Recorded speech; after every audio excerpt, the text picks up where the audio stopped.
Yo, what is good people? It is Thursday night. Not Thursday night. What am I talking about? It's Wednesday night, by God. It is Wednesday night, and this is a special edition of Collecting Uncensored. And I got an awesome guest with me tonight, and I'm super excited to have him on. And he has been killing it with his goal list so far this year, and I can't wait to talk to him just about his collection and just like how it's going and how like what he does when he's hunting and stuff like that. It's gonna be awesome, and so I can't wait any longer. Let's go ahead and let's get Chris the Comic Vet out here.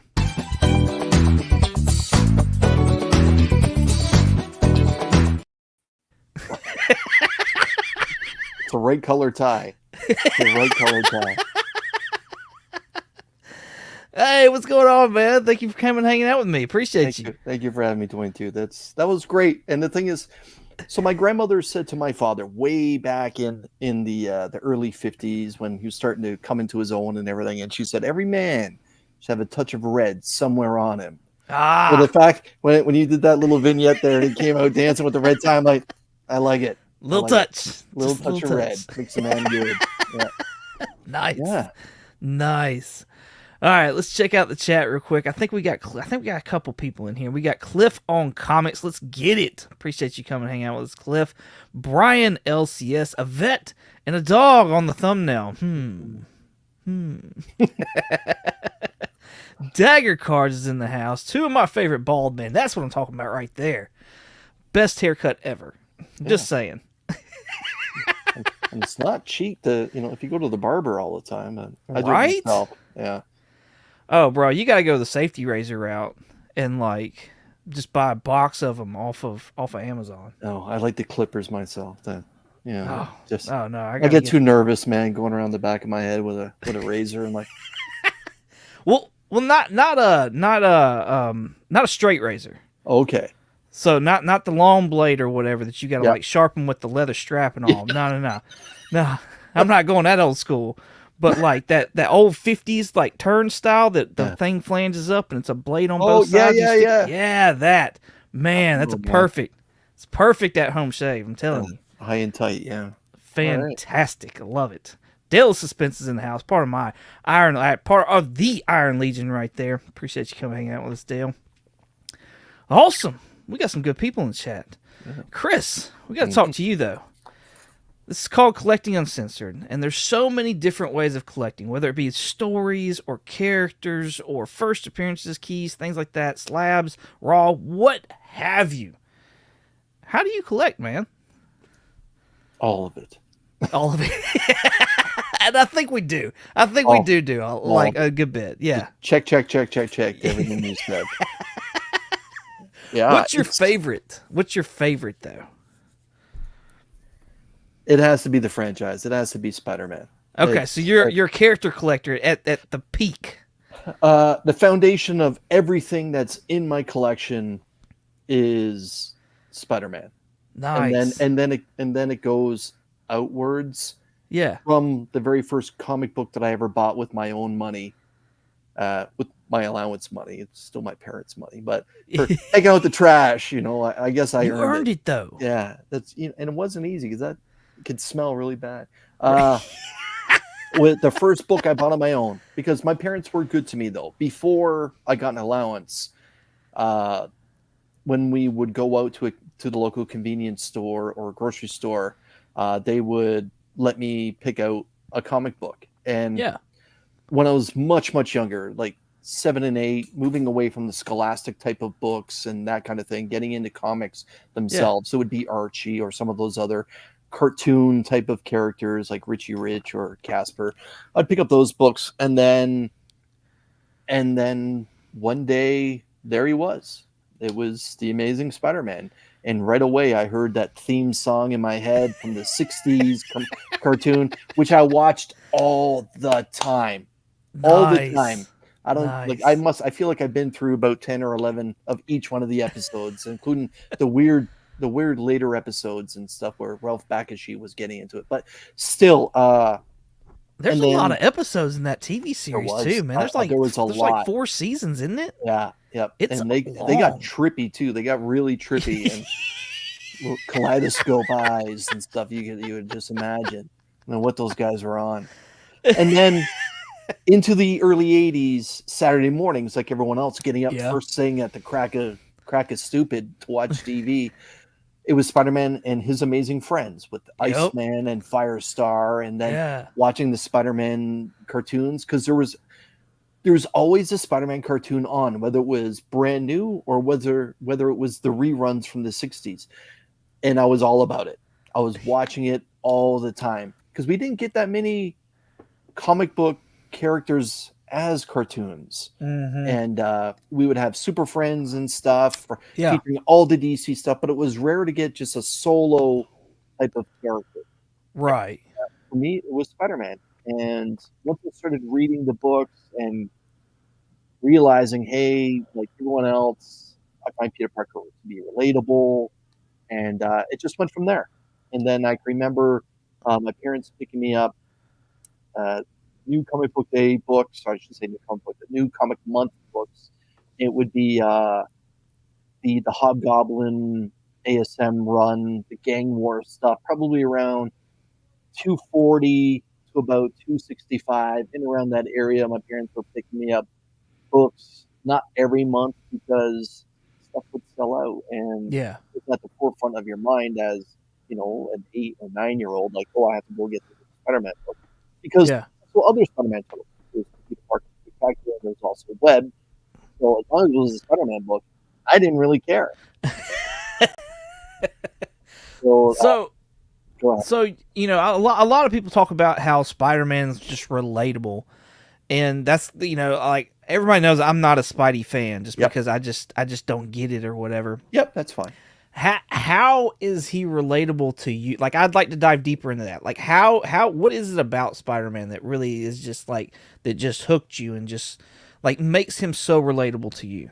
So for me, it was the 60s cartoon. Okay. So they really portrayed Peter as the nerd. He got pushed around, he was bullied, that kind of thing. And then at night, he became someone different. And that's something that not the night part, but I'm a big guy today. I'm 6'1", 240. And, but in high school, that wasn't the case. I was 5'4", right up till the summer from grade 11 going to grade 12. I was very small. I was very thin and very light, like 140 pounds, 5'6". I was bullied a lot, like a lot. I was made fun of just because I looked childlike in a room full of young men. Yeah. So I found that part relatable, which also may have helped push the idea of why I joined the military at such an early age, at 18 turning 19, because I wanted to A, fit into something, and B, get trained to know how to handle myself, because I was tired of getting bullied and pushed around and everything. And seeing that cartoon, and then reading some comics, and then reading reprints of classic Spider-Man stories, that's kind of what Peter Parker was. Okay. Because he didn't really bring the Spider-Man ego into himself as Peter Parker when he was in school. Right. So that kind of thing happened. Like, my attitude is everyone has their Flash Thompson. Everyone has that jerk kid that you grew up with in high school that either threw you around a little bit or made fun of you or lipped off and made fun of your name or whatever. I had all of that. Yeah. Until I became 6'1" and 200 pounds and was in the military and learned to handle myself and take things out at 500 meters away. But, like different times, right? Right. But even and equipment. Then, not only could I handle myself, I can handle, I can handle my gun. But those, but that was the foundation of the attractiveness to the character that basically, not to sound weird, but became a love affair. I just fell in love with the character. And then once I kind of figured out who I am and what I enjoyed as a reader, and started coming into my own, as what my father would say. When you start coming into your own, you know who you are, and that kind of thing. that's when I started diving deep into the history of Spider-Man and reading selected stories that were celebrated. And I was fortunate enough to live through the Death of Kraven series as it was released. Yeah. And that just hooked me in, and it just never let go. That's why, that when people say, "Hey, what's your favorite story of all time?" It's the Death of Kraven. Are there better stories? Yeah, like I can't argue that. There are much better stories, but that's the first one that I lived through that was truly great. And then Right. through that, then became the Killing Joe cabin, and then I started getting a couple older issues, and there was the Watchmen, and the Dark Knight, and Yeah. and those mid '80s and delivered such great storytelling, and I collected all of those, and then I discovered Swamp Thing, and I fell in love with that character, a character that nobody likes. His world is terrible, such a terrible character, but you know what? He gets through it all, and he's trying to save the environment and help the people that are in the environment that he's a part of. I thought that was wonderful storytelling by Alan Moore and Bissett. I love that time as well. Yeah. So to me, that was the foundation of collecting, because I fell in love with these great stories. And then from those great stories, you start to recognize names, writers, artists. Right. Right. And then Yeah. you get drawn into, which started to happen in the late 80s, and that was the sexy cover. The Todd Yeah. McFarlanes were coming into their own, the Liefelds, the Jim Lees, the foundation of the Image was being formed right in front of my eyes, and then the fracture happened. And then Right. I was a part of all that and spending the money on those more expensive comic books, because Image books were more expensive than both Marvel and DC at the time.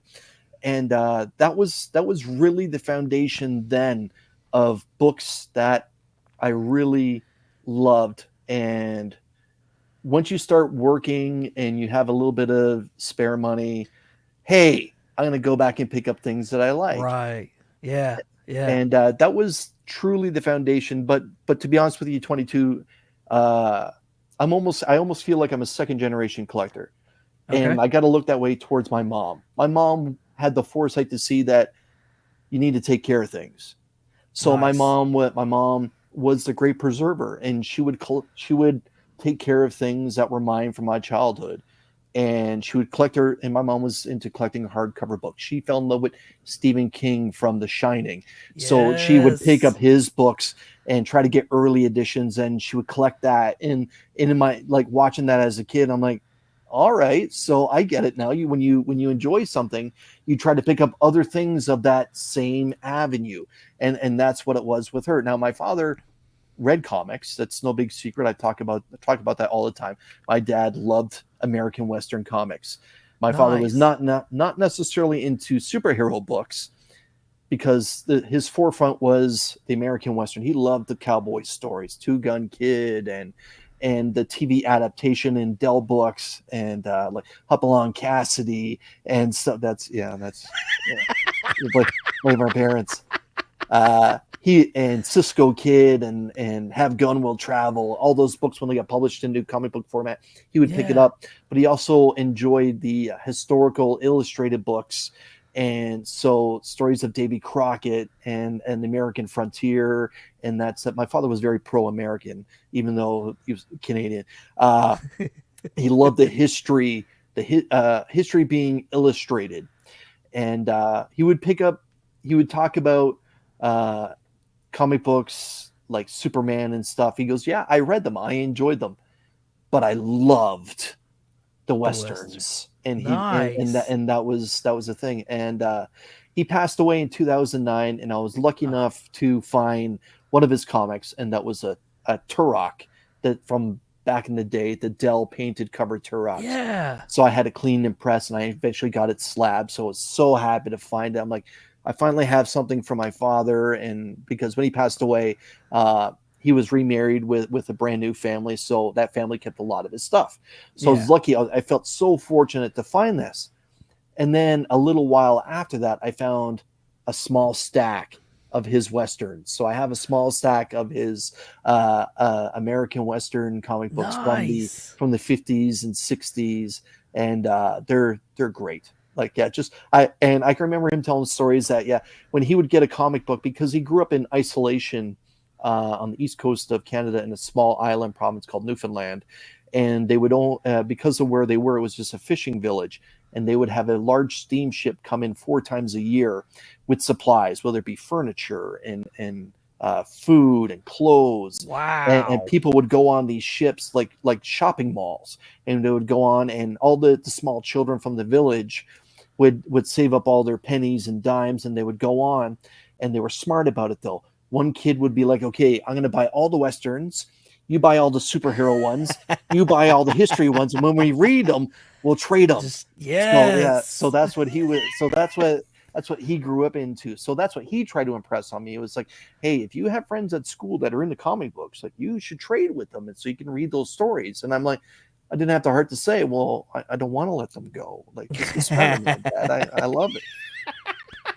I can't. It's Peter Parker. Right. What else do I need, Dad? What else do I really need? Yeah. And so I was very fortunate that both my parents, even though I grew up in a very humble house and there wasn't a lot of money, and eventually my parents split up. And so I grew up just in a single parent home, but they always funded things that I enjoyed. So whether it was, hey, I got $100 in groceries, here's $10, go find something, go buy something that you want or whatever. Yeah. It was, my mom would just go out, and if she went out to the corner store to pick up a pack of cigarettes and some pop or something, she would bring home like an Archie's Double Digest or something like that, because she knew that was in the comic books. Yeah. And I didn't care. Even when I was into the Marvel and the DC, if my mom brought home an Archie, I'm happy to say I read that book cover to cover. I didn't care. Care. Because it was, if you grew up with comics, and I'm sure everyone that's watching can relate to this, you were just hungry for the medium. You didn't really care like what the book was or the character. If it was something that was kind of silly, you know what? No one's watching. I'm going to read this book, and I'm going to read the ads, and I'm going to read about Mile High Comics in Denver, and I'm going to read and I'm going to read the letters notes and the editor's notes and all this. I'm going to read it cover to cover. And that's what I grew up in, and that was the foundation again of why I am the collector I am today. It's Spider-Man, and then everything that grew from that enjoyment of that world that he was a part of. Yeah, Spider-Man and the appreciation of media from your mom and your dad, like, just the appreciation of that medium, because like, do you think you would have been the same collector, or even, do you think you would have been the same collector you are now had your dad not been reading Westerns, had your mom not, had a passion for hardback books? Like, probably not. We wouldn't be talking today. Yeah. Nope. I'd be knee deep into sports cards or something. because it wasn't just comic books. My parents would, because hockey cards north of the border are very popular. And so watching hockey Saturday nights and Wednesday nights was a religion, still is a religion in Canada. Uh-huh. And my dad was a hardcore New York Islanders fan. Again, the whole pro-American thing. My father would pick up a couple packs of hockey cards. So it'd be nothing to come home, and my dad would pick up a Marvel book, whether he would just basically grab whatever he saw. Sometimes it would be an Uncanny X-Men. Sometimes it would be Spider-Man. Sometimes it would be an Avengers book. But on top of that would be a couple packs of hockey cards. The book would be 75 cents, and the packs would be $0.25 each. He didn't care what's a buck or a buck and change on keeping the kid busy so he can spend time with his woman, kind of thing, watching TV. Yeah. Well, nice. What the hell's a hockey bag? Yeah. Let's go to the chat real quick. I know we've let some people go.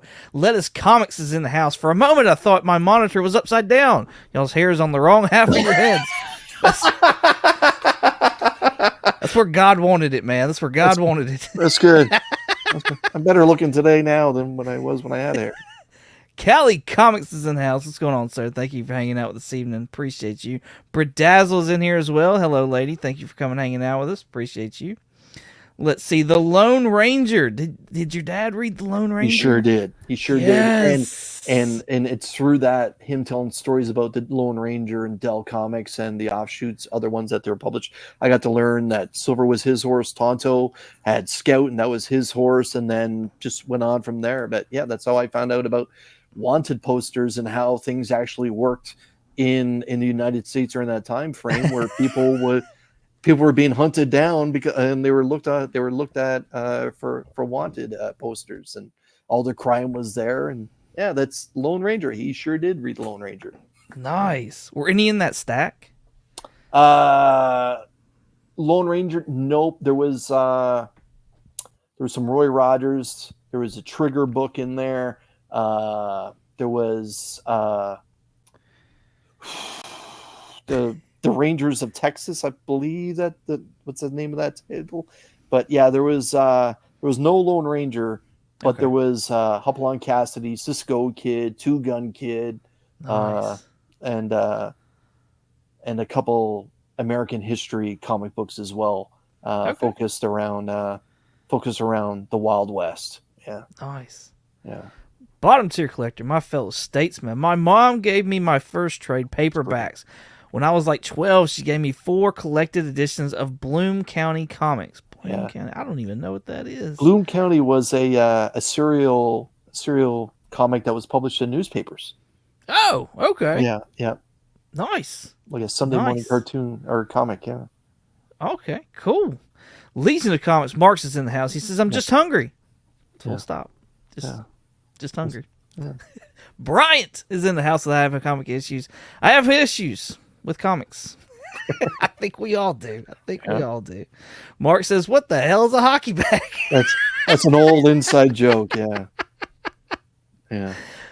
Bottom tier collector. Sports cards were the first thing I collected. I still own remnants of card collections I never sold off. Mm-hmm. You got any of those old hockey cards laying around, Chris? Yeah.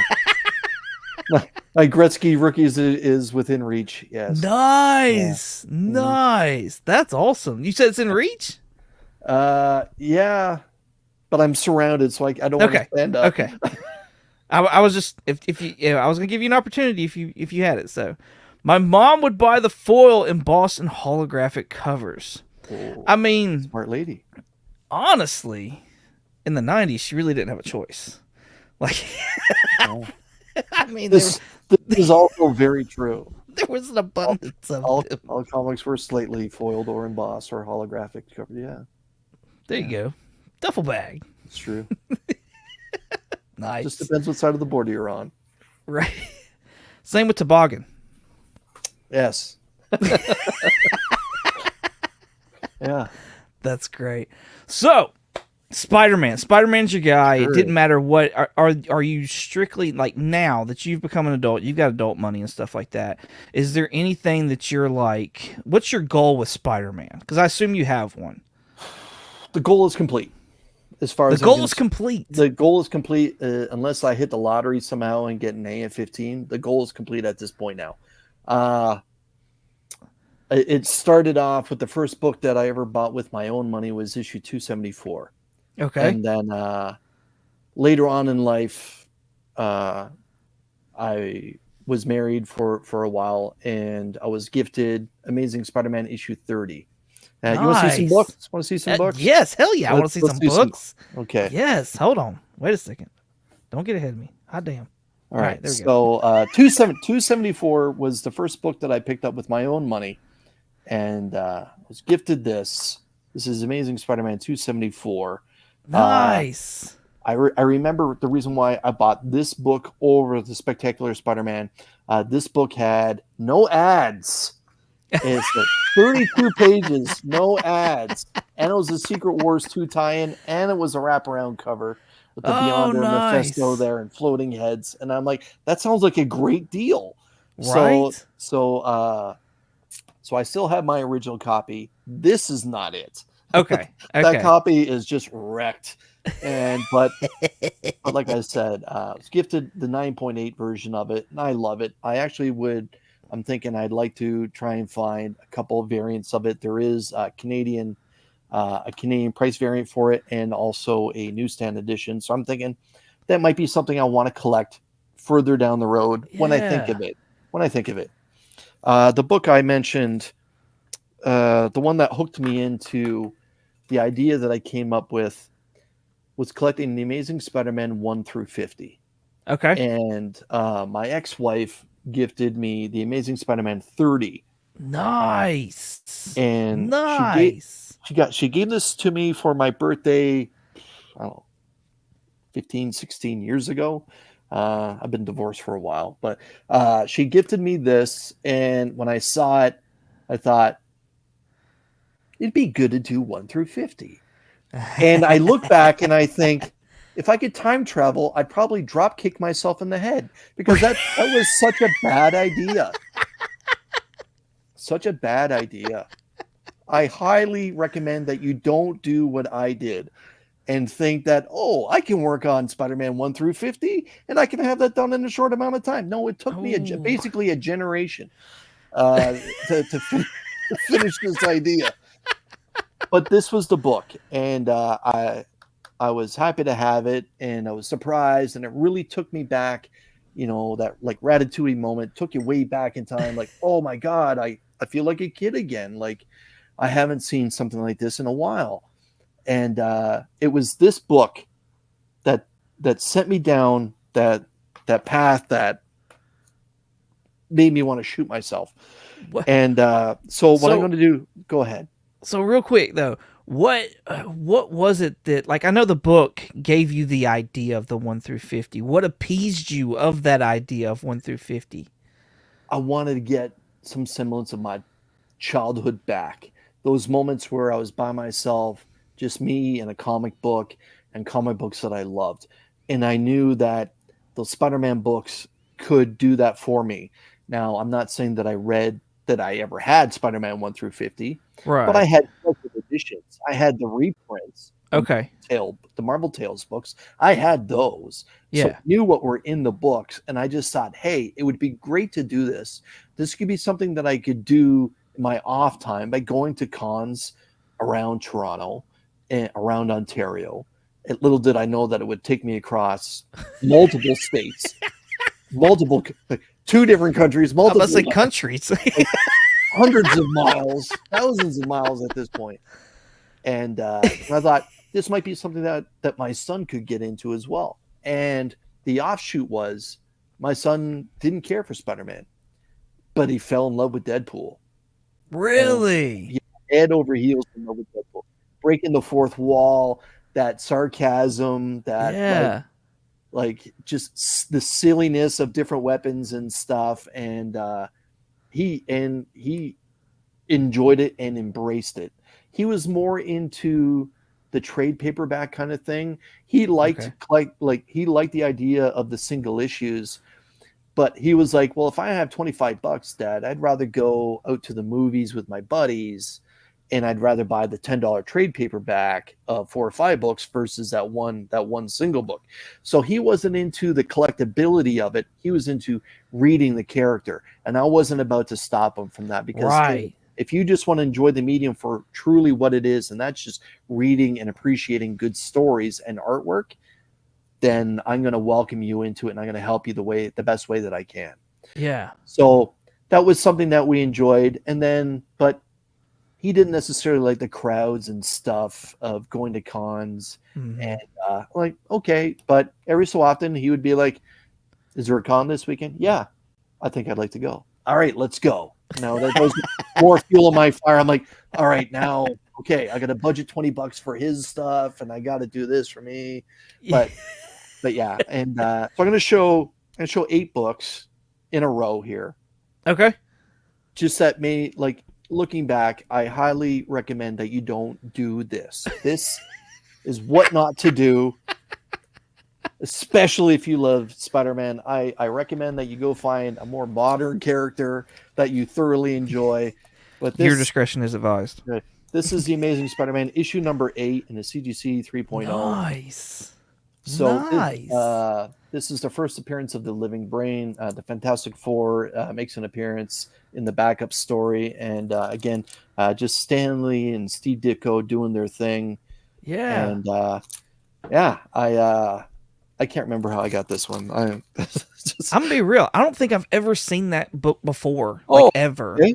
Yeah. So Like, it's at, again, Stan Lee really liked the idea of pushing the teenage superheroes out to the young readers, because it was yeah, only young people that were reading comics, right? So you have Johnny Storm, again, teenager, Peter Parker, teenager, and then putting them into weird scenarios. Like here's Spider-Man boxing and taking on robots, because that's what the popular thing back in the 60s with 1964 was robots, right? yeah, yeah.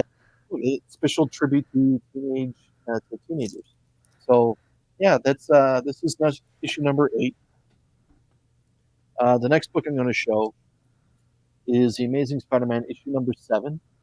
Nice. So Yes. again, a little bit of a classic cover here with the Vulture returning, because the Vulture was in Spider-Man number 2. This is it says here, the second appearance of the Vulture. Pardon me again. Stan Lee and Steve Ditko on all over this. Again, this is another one of those wordy books where it's got words everywhere. Again, when I was working on 1 through 50, I was about finding the cheapest, rattiest, beat up copy that I could find. I wasn't about to spend, if I had $300 at a con, I wasn't going to spend $300 on one book.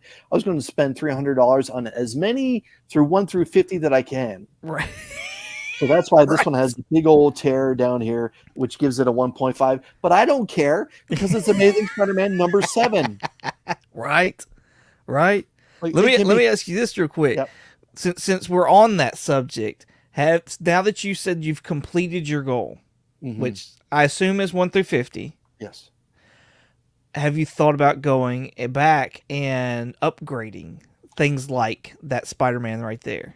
So I 22, I've thought about that a lot. But because I worked on 1 through 50 for so long, like it was almost a 10-year odyssey. Yeah. That I passed up so many other deals and books that the guilt of that has set in. That's why now I'm about getting other key books from my childhood that I thoroughly enjoyed, trying to get them in a high grade, and picking up other books that just kind of look bright and shiny and catch my eye.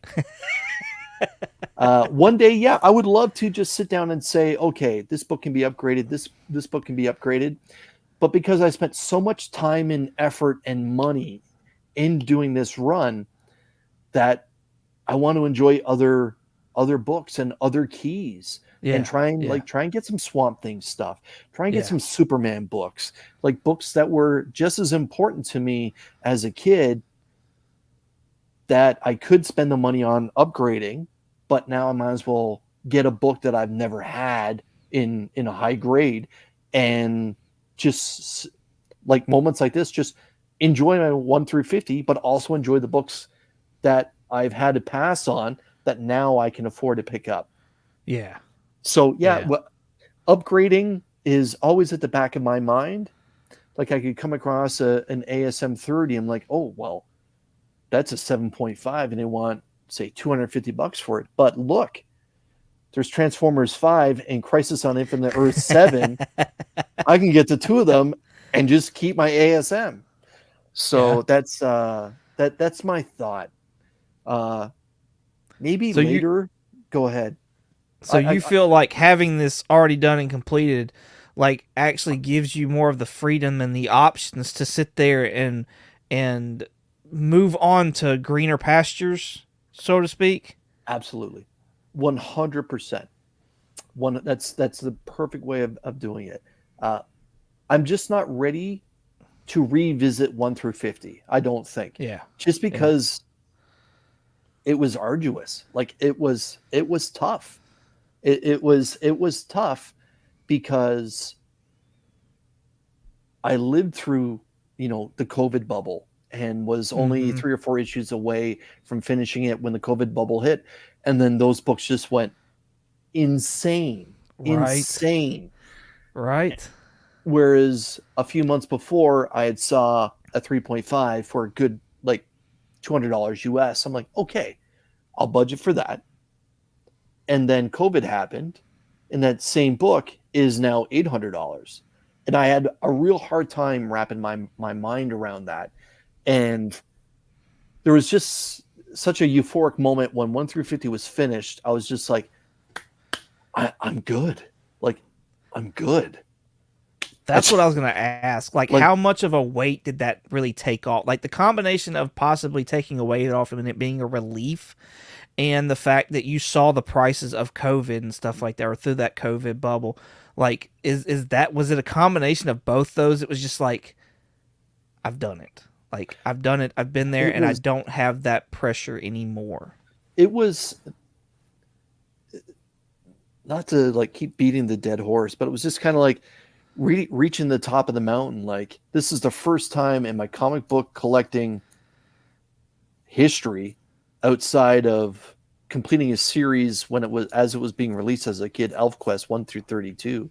This was the first time I had accomplished a goal that was very difficult to achieve, because of it is rare. They are rare. Yeah. And the pricing on it.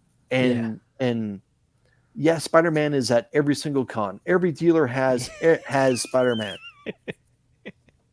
But you can't afford it, man. Like, and that's the truth be told. Like, I'm a working man just like everyone else, right? Like, right. Like there's a story with the Yellow Label book I'm going to show in a few moments. There's a story behind that, but it was so euphoric. I just don't think I'm ready to revisit it. There's Spider-Man keys. I'm not saying that I'm not done with Spider-Man. I'm not. I pick up every Spider-Man book that gets released. But the keys and stuff, I've got the ones I'm looking for. The next Spider-Man run I think I may tackle, but it's not till next year. It might be the Death of Kraven in a 9.8. All 6. Okay. But they're not going to be cheap either. They're not. The Kraven movie may help you on that though. So that's why I said 2025. Collectibles to Astonish. Jonathan's in the house. What's going on, man? Appreciate you coming out, as well as Comic Ozzy. Thank you, sir, for hanging out with us. Appreciate you. Another fellow Canadian right there. His collection is incredible. Man, is it not though? God damn, what he has gotten and he's picked up. I had an opportunity to meet him once at a small con in the Greater Toronto area. He's a good dude. Yeah. His collection is fantastic. Right. Yeah. So what else you got for us, Chris? Next one is Spider-Man number 6. This is famous for being the first appearance of the Lizard. Yes. Again, a low grade. The cover is detached, but I don't care. I got the first Lizard, and it's a 2.5. Right. And this is a book that was gifted to me, and very happy to have it. Again, this may have been the second or possibly third entry in that 1 through 10 Spider-Man run. Oh, nice. And collect the book, not the grade. Yes, that truer words have never been spoken.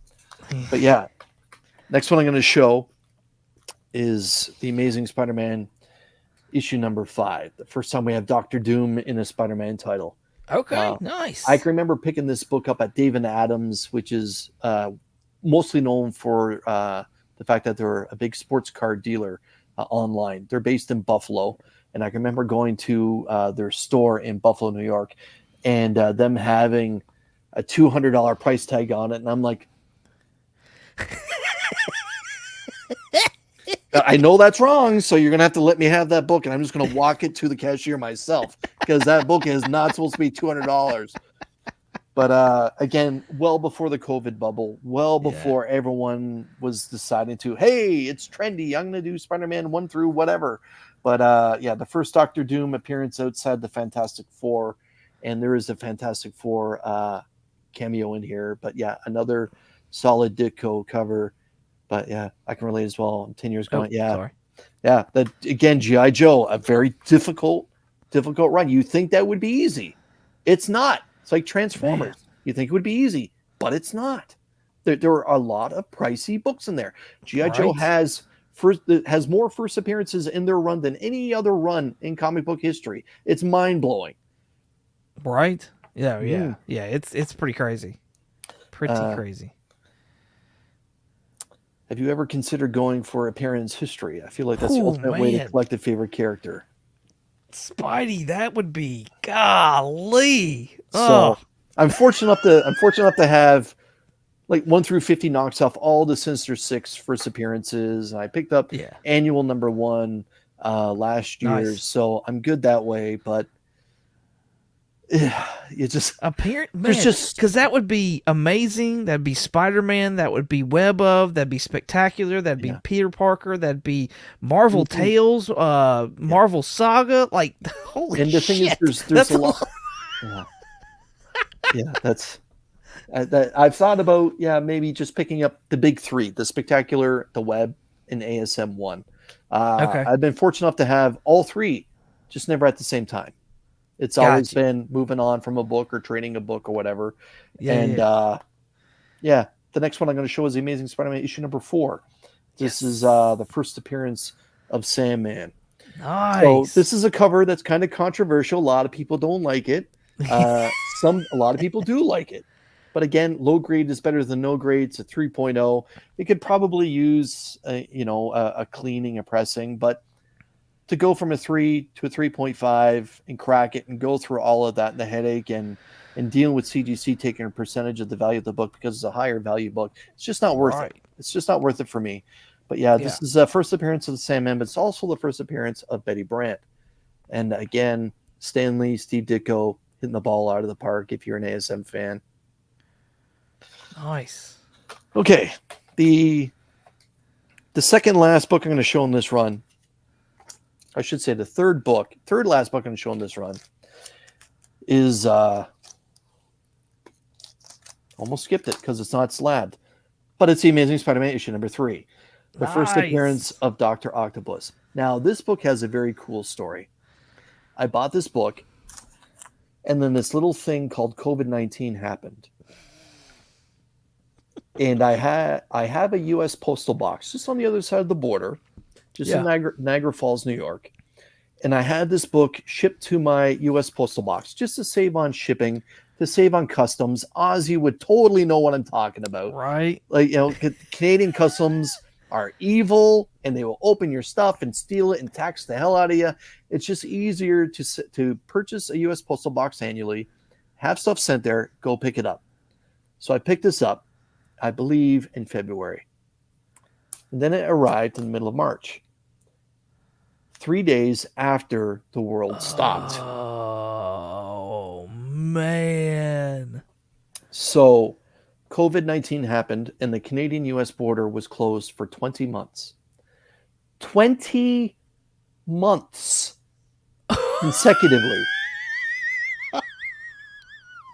And this major key, it is a major key. It's the first appearance of Dr. Octopus. Yeah. Sat in my mailbox in Niagara Falls, New York for 20 months. Wow. Wow. So again, low grade is better than no grade. It's missing a corner here. It's missing a significant piece here, but I don't care. It's the first Dr. Octopus.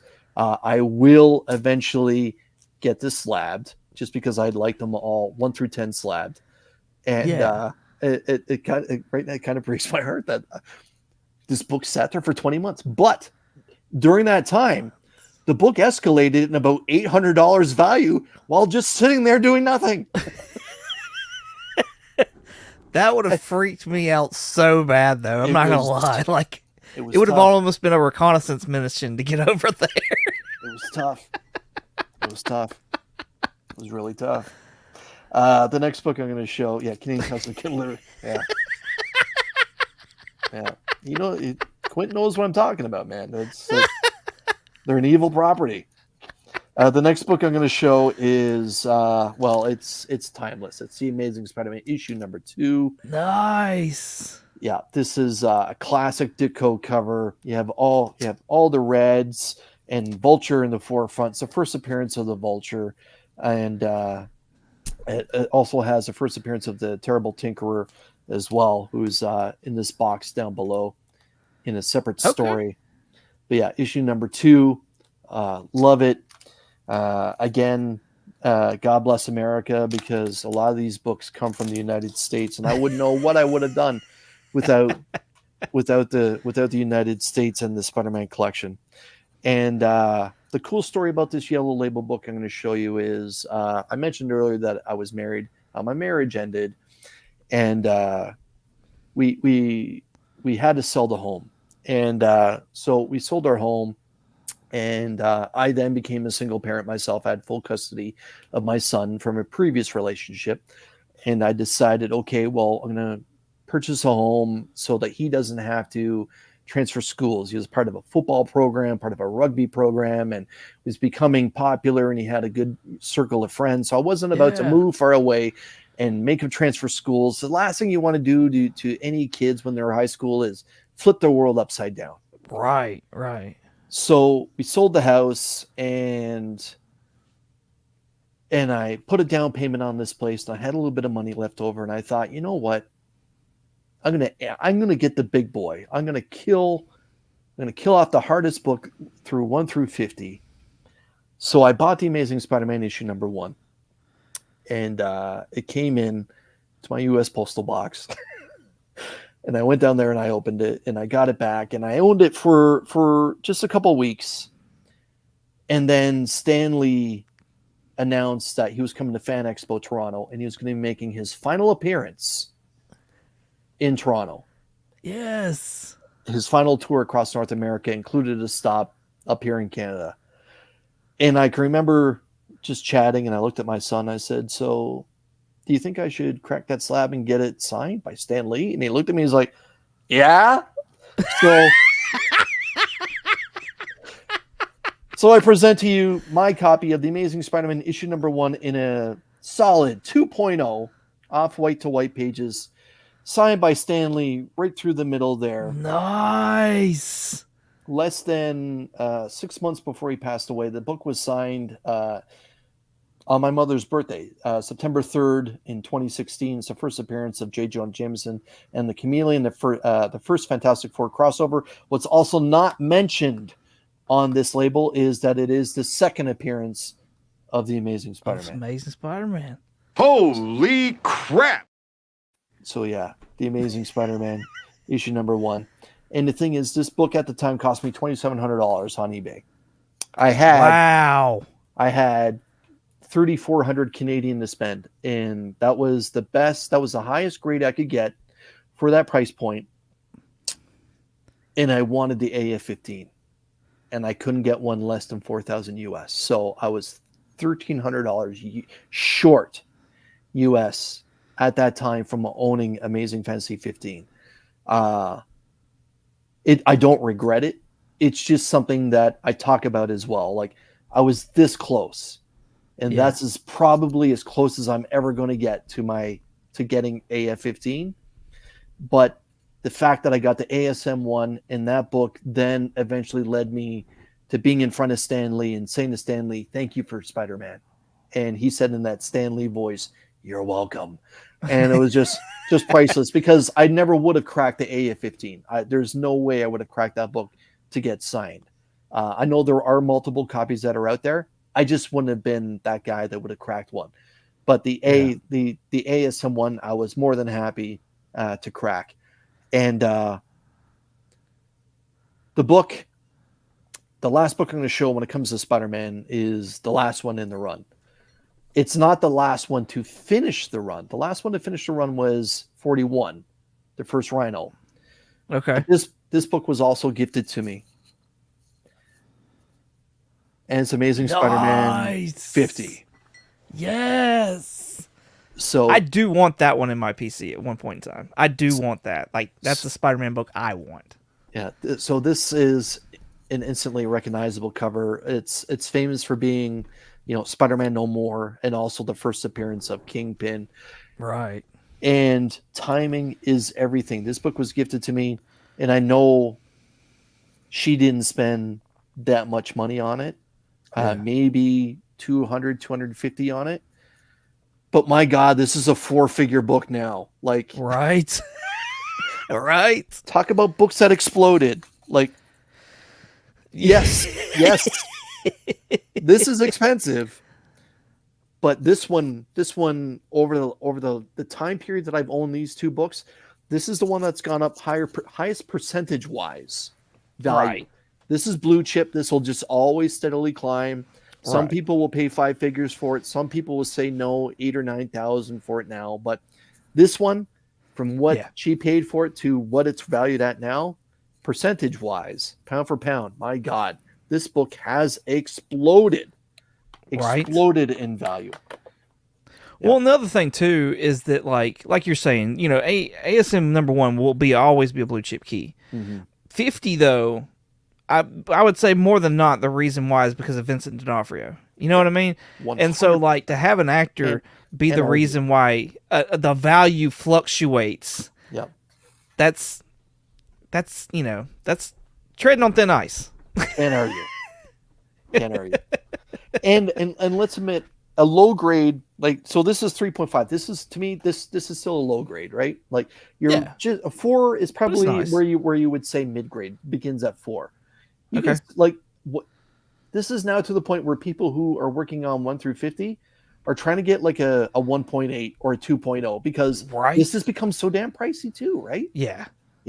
And but it's not just Spider-Man. Like, I don't get me wrong, I love Spider-Man, and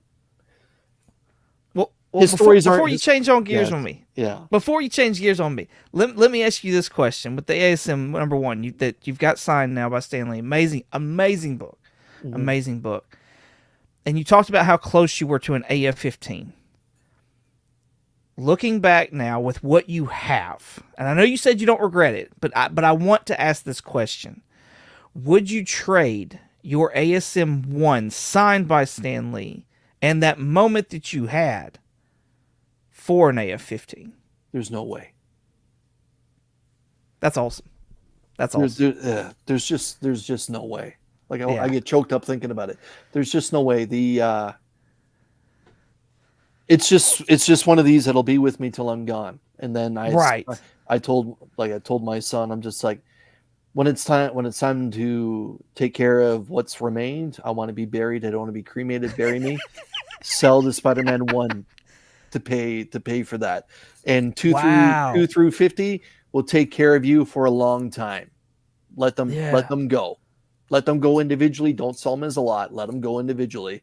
But the ASM 1 will take care of my funeral costs, and everyone can have a good time if there's a little bit of change left over. But there's just such a deep personal connection and such a satisfaction the first time I held this book. I would trade 2 through 50 for AF-15.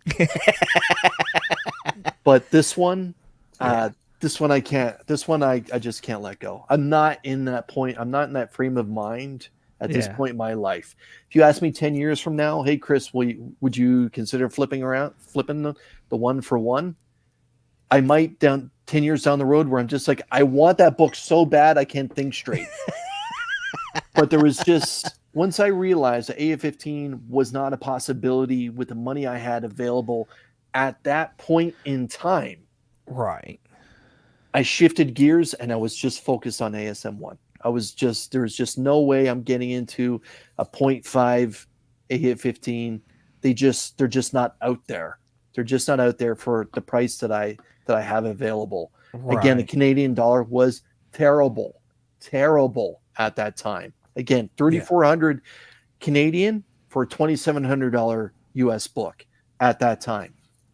Man. And again, that the moment with Stan, the moment of opening this book, and I'll tell you, when I cracked the book, it was a blue label. When I cracked it to get it signed by Stan, I read the book. I read it cover to cover. Not yes. There's no way I was not going to read it. Yeah, I went right through it. Yes. Right. Yeah, I put it on my bed and page by page, I carefully turned it over and I read it, and then I was like, I have to put it back in the bag and board. How am I going to do this?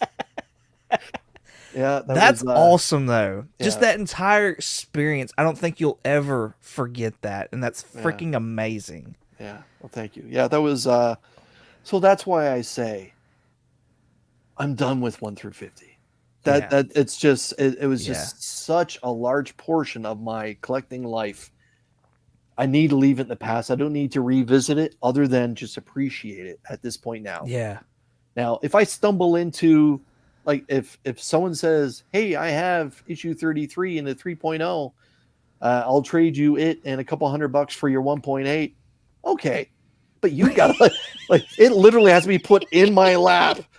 Right. I am not going to go hunting for it because, again, like, there's other books I have on my list now that are on top of Spider-Man at this point in time at my life in this year.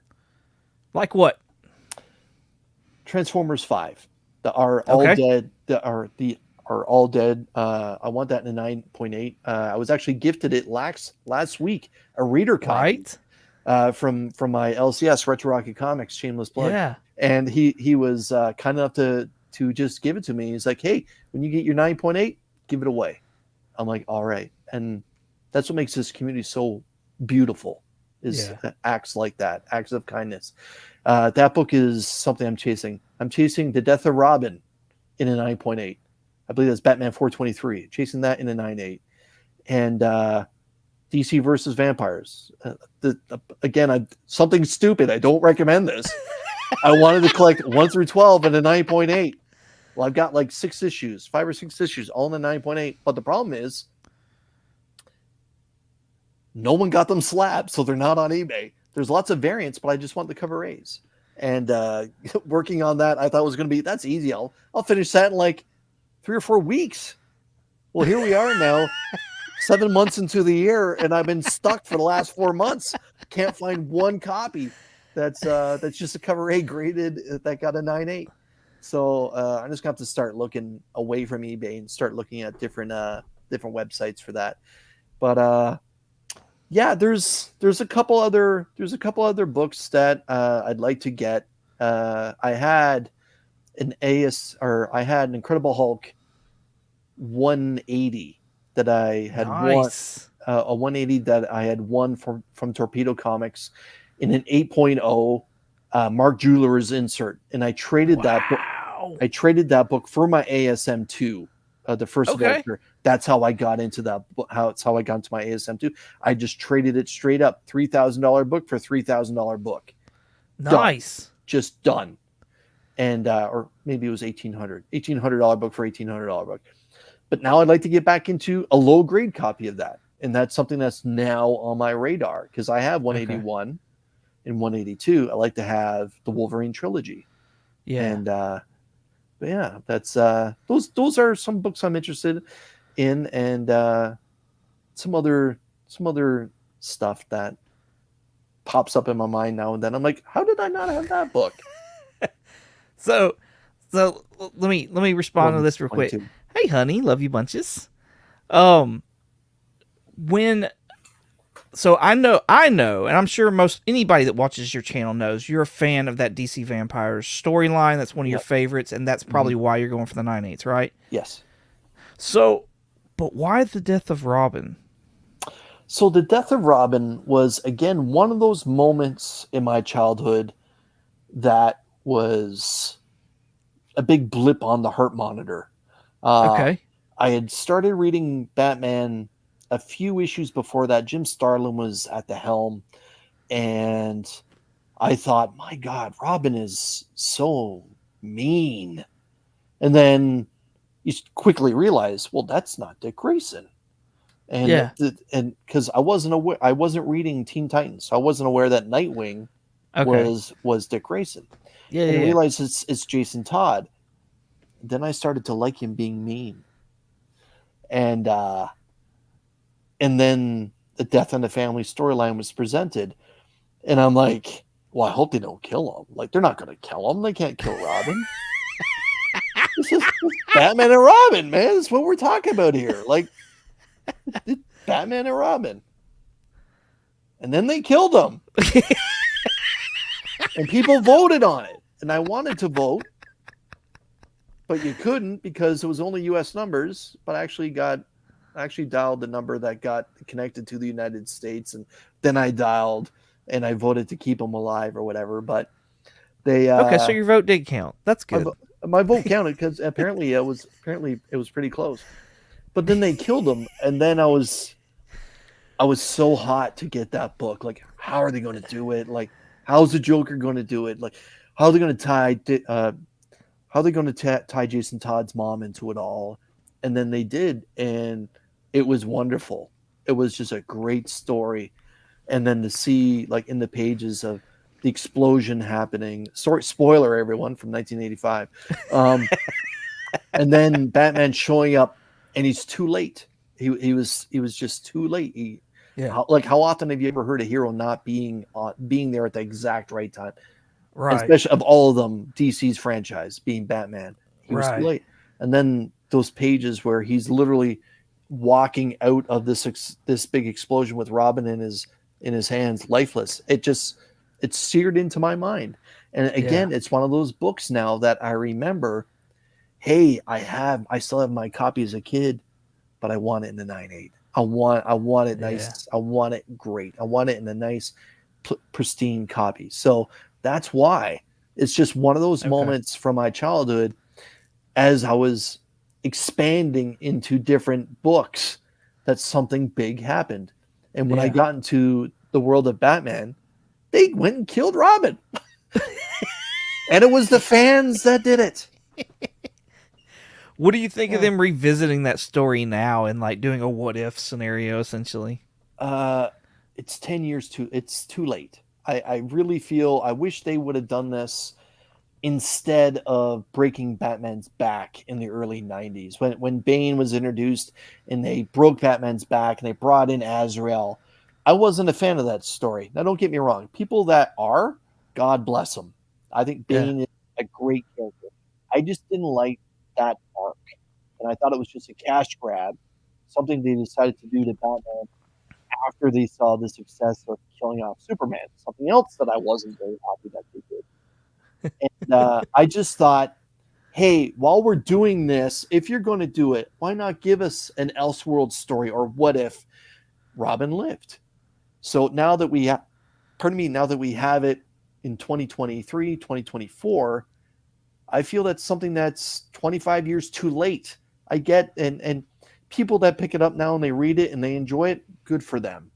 Yeah. I just think it's something they could have done a long time ago, and then bring it back and revisit it now in new collected editions or new variant covers, or what if he lived and then somehow he died after, or there's so many things they could have milked over this last 25 years as opposed to just doing it now. Yeah. But that's just me. Yeah. That's just me. Cool. Well, seems like your collection, your goals anyways, are outside of Spider-Man. So what else is a passion project of yours right now? So one thing that I can remember living through, something that I didn't, it's going to sound weird, something I didn't necessarily like, was the over-sexualization of female characters. Okay. I can remember when Psylocke was introduced, she had like this one piece, very nice costume on, and then Jim Lee got a hold of her. And it changed. And there was just, there's so many, Chris says there's, I couldn't get into stories of female characters that were just half naked. I couldn't take them seriously. Sex bait. I thought it was just, that's it. And I just couldn't get into it. Maybe that's just my mother raising me the way she did or whatever. I just couldn't get into characters as leads that were over sexualized, like wearing next to nothing across their chest and their bums hanging out and stuff. Hey, great artwork and sexy as hell, but I couldn't take it seriously. That's why I couldn't get into the stories. And then 5 years ago, I discovered Something Is Killing the Children. And you have an incredible female lead character, attitude with no sarcasm, strong, fierce, mouthy as hell, and she's fully dressed. And she's a part of a very large collective that she's trying to break away from. So you have this story where she is someone that is here to help communities and families be ravaged by these monsters that are literally killing children. She's here to help, and she takes no gruff from the law, tells them to F off. And I'm like, this is like a dude, but she looks like she's about 5'6", 110 pounds, and all she's wearing is a wife beater and some jeans, and she's breaking out these wicked weapons. My God, I love it. And it's written by a guy who's proudly out of the closet, and the artwork is spectacular, and it can be confusing at times, and I'm all in on it. I thought it was just a perfect mishmash, and it comes together, and it looks like steak and potatoes just the way that you want it. And I've been hooked in, man, for Something is Killing the Children, and I think they're at issue 36 or issue 37, and I'm well above 125 books that I've got. They released the variant, I'm like, God damn it. Now walking to Retroactive Comics, and Chris is like, Something's Killing the Children came out. I'm like, yeah, I'll just take the cover rate. He goes, but I have the one per store variants, I have the foil copy, and I have the cover B. And I'm like, I'll take them all. There's this Jenny Frism variant right here too. And then there's Jenny Frism. Because she's done a lot, has she not? She's done of all the variant artists, she's done the most. But it's still not as many as you would think. It's not as many as you would think. It's just her Something is Killing the Children is spectacular. Let's just be honest. Like there's been many variant artists. Ken Lashley's done it. My God, why am I blanking out? There's been so many different. Johnny Desjardins has done it. There's been a lot of variant artists. John Boy Myers comes to mind that have touched Something's Killing the Children. David Mack. Yeah, David Mack has done it, but no one returns as often as it seems Jenny Frism. Not only for just Something's Killing the Children, but the spin-off series House of Slaughter as well. She's done a lot of those. And then it's through Something's Killing the Children that I discovered Jenny Frism, who is amazing. Now I pick up all her goddamn books too, man. I actually said that to her when I met her. I'm like, I got a lot of your books here, and I love your work, and I spent so much of my money on your stuff, and thank you for what you do with Something's Killing the Children, but can you take a month off so my wallet can recover? She was a good sport, and she's such a nice lady, and her husband is really, really nice too. That's awesome. But yeah, so you want to see Something's Killing the Children books? Absolutely. Okay, we'll start with the one that started the whole damn franchise. This is Something's Killing the Children, issue number 1, the first printing. Nice. And you're 3 pages in, and you're hooked. I mean, you may think that I'm a great white shark swimming around this ocean. It's all mine. You read this, and the hook is in, and you're gone. It hooks you right in. This is fantastic storytelling. Again, you have a gentleman that's proudly out of the closet, and he's created this fantastic female heroine that takes no crap from anybody, including the law and the damn Assassin's Club that she represents. And it is a fantastic story. I love it. So this is issue number 1. I picked that one up, I think, for about $80 raw. A number of years ago. That's not bad.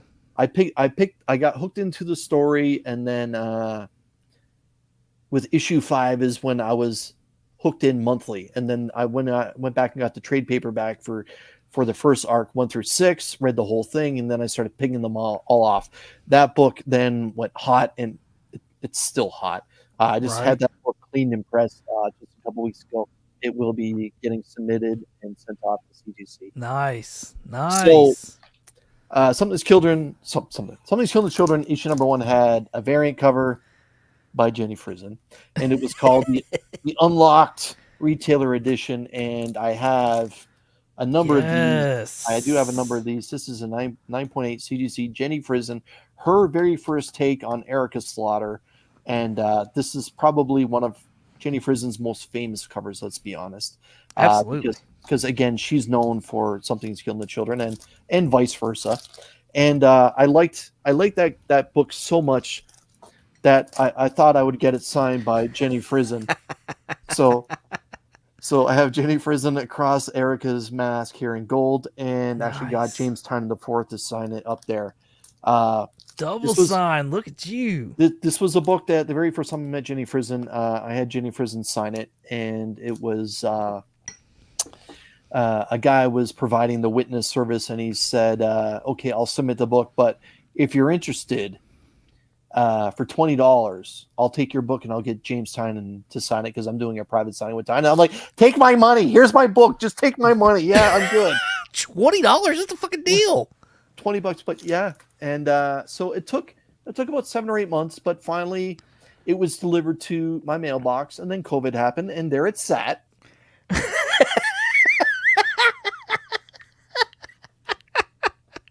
With your Spider-Man. For a long time. They just became buddies. So during that time of the pandemic and the lockdown, I went and got this one. So now her brother has a sister, and there's also a CBCS version as well. I won't show that one, but yeah, just to make yourself feel better. Yeah. Now I have one signed, one unsigned, but yeah. Local Comic Shop Day reprinted issue number 1.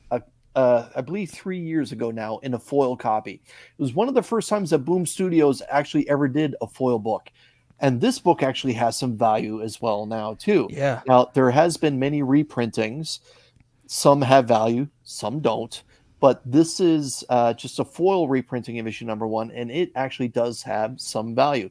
I never actually got it slabbed or got a slab copy, but again, this was the one that I picked up, and I actually picked up 2 copies, just one so I could actually read it, because I've read this story, like I mentioned, in trade paperback, and I wanted to actually be able to flip through it and see what ads and stuff were in there. I'm weird that way, but I wanted to see what else was in the book that wasn't actually printed in the trade paperback. So this is the Local Comic Shop Day exclusive foil reprinting of Somebody's Killing the Children, issue number 1. I believe this came out around Halloween of that time.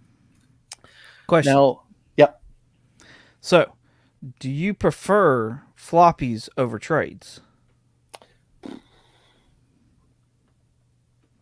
That's a great question. I don't have the patience when I'm introduced to a story. If I missed out on a book and someone says you need to read this, I have no problem with trades. I think that's a great way, a great affordable way, especially if that first book is worth a lot of money. It's a great way to be hooked into a story and appreciate a story. That's how I fell in love with We Live. But I don't have the patience to just, if there's a book that I'm reading monthly, just to stop and say, hey, I'm going to pick up the floppy, or pardon me, to pick up the trade. I don't have the patience for that. I enjoy looking every 4 weeks, looking forward to, hey, the new Something's Killing Children's coming out, or the new Hulk is coming out, like this week, just dropped today. I'm that guy. I enjoy actually having that 32 pages in my hand. I enjoy it.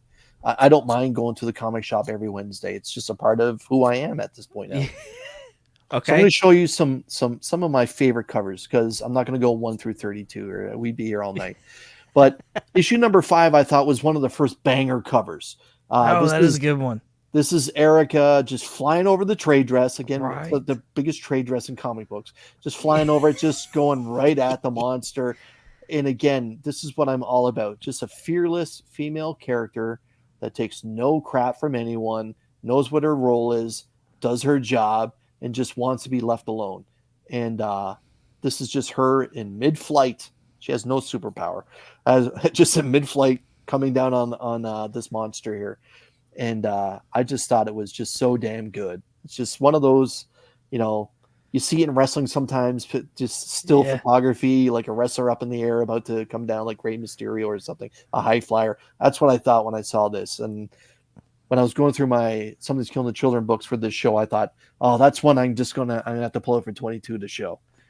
No, absolutely. I love it. So Somebody's Killing the Children. Yes. Great arc. Great storytelling. 1 through 15. The Archer's Peak arc, Dale, I highly recommend it, is some of the best storytelling that's come out of independent comics in the last 5 years. But Something's Killing the Children is also known for its amount of variance. It's mind-blowing, and it pisses me off to no end. the amount of money that I spent on books. This is one book that I was fortunate enough to get in a mystery box. This is Something Is Killing the Children, signed by John Boy Myers. So John Boy Myers' take on Erica, Something Is Killing the Children, issue 26. That's cool. Actually, you know what? This was an A-OK. I was wrong. It's an A-OK for my Only Slabs partner, Rob's Fat Stacks of Comics. So yeah, Rob's not afraid to shameless plug his stuff. But yeah, Only Slabs on Saturdays, y'all. Be sure to check it out. 2:30 Eastern. But yeah, it's Somebody's Killing the Children 26 to John Boy Myers' take. I believe this is his second variant of Something's Killing the Children, because he did one around the same time that Berserker 1 was released. I can remember because John Boy Myers' Berserker cover is the one that Keanu Reeves signed in those 9.8s for that 100 issues or whatever amount of issues. It was the John Boy Myers cover that was done. Nice. So Netflix is talking about having Something Is Killing the Children. Are you wanting live action or anime? And the reason why I say that is because that cover we just saw had like very anime style vibes, and I could see Something Is Killing the Children being a really awesome anime style TV show. What would you prefer? Like Spawn? I would either. I think both. I think. Give me both. I'll just be greedy. Give me both. They talk about doing that with Berserker, so. But I think if they were to do the animated one, I really think they can get away with the title, Something Is Killing the Children. Yeah. If they do live action, I don't know if they can get away with the title, Something Is Killing the Children. I think it may have to be referenced as House of Slaughter or something like that. I think the title is just too intense for people to actually pay attention to. I think it can be the same style of storytelling that you have with Stranger Things, that kind of dark type of moody atmosphere. But the title, again, it hides nothing. It hides nothing for Something Is Killing the Children. Yeah, John Jang has done a couple great covers. But it's just they just may say, screw it, roll the dice and say we're doing live action, Something's Killing the Children. We're calling it. We're gonna hire a young lady, a young blonde lady, and she's gonna be Erica, and she's gonna rip and tear her way through all these terrible nightmare monsters. But the scary thing is, like, the story is very graphic, and you see what happens to children. I don't know how you can put that on film. I just don't think people have the stomach to watch something happen to children versus teenagers or adults and slasher movies and that kind of thing. Yeah. And this is not something that should be treated in that same type of genre. It's a very serious story. So that's why I think if they were to do an animated version, it may lean itself better that way. Yeah. Because, hey, like in anime, it's just a cartoon. That's not right. It's just people getting ripped apart. But to show that on screen, I don't know how they're going to be able to pull it off, but I'll be tuning in. That's for sure, regardless of what it's called. But so Scotty Young has not done a Something Is Killing the Children cover, period. But this is as close as you're going to get to an artist doing a Scotty Young book. Now, this is Erica Slaughter, but it's her as a child, and her parents, as you may not even notice, her family is ripped apart there, and then you have the shadow of her as an adult. So this is the origin story of Erica Slaughter. So I believe this is just issue 16, if I'm right, issue 17. So Something's Killing the Children, the Virgin variant for issue 17. Again, a real cool cover. You look at it first, I'm like, oh, that's really cool. And then when you get down to the nitty gritty, you're like, oh. Yeah. No, that's crazy. They just don't kill children. They kill anything and everybody. They just go after children because children are the ones that create the monsters. So Comic Tom, back during COVID, when Comic Tom was on top of the world when it came to YouTube comic communities, his mystery boxes included a Something Is Killing the Children issue. And that was after Something Is Killing the Children returned from its hiatus of 6 or 7 months. Felt like forever. It came back with a a beautiful cover for issue 16. I remember this one. Yeah. This is, in my opinion, one of the best Something Is Killing Children covers. I loved it so damn much that I had to go and get the Virgin variant for it too. So nice. So yeah, this is again one of the best covers I think that's ever been portrayed. Again, not an overly sexualized character, just a woman wearing a wife beater shirt and jeans and just masked up, kicking ass, taking names. So where do these monsters come from?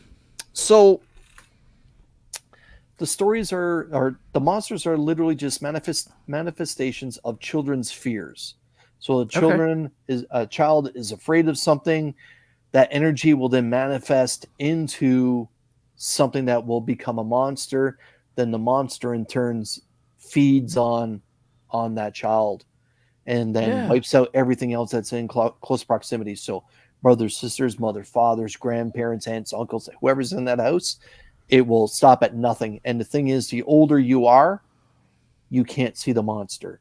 Only children can see the monster, or monster hunters like Erica have the ability to see the monster. So basically, mothers and fathers are watching their children literally be torn to pieces in front of them and can't see what's causing it.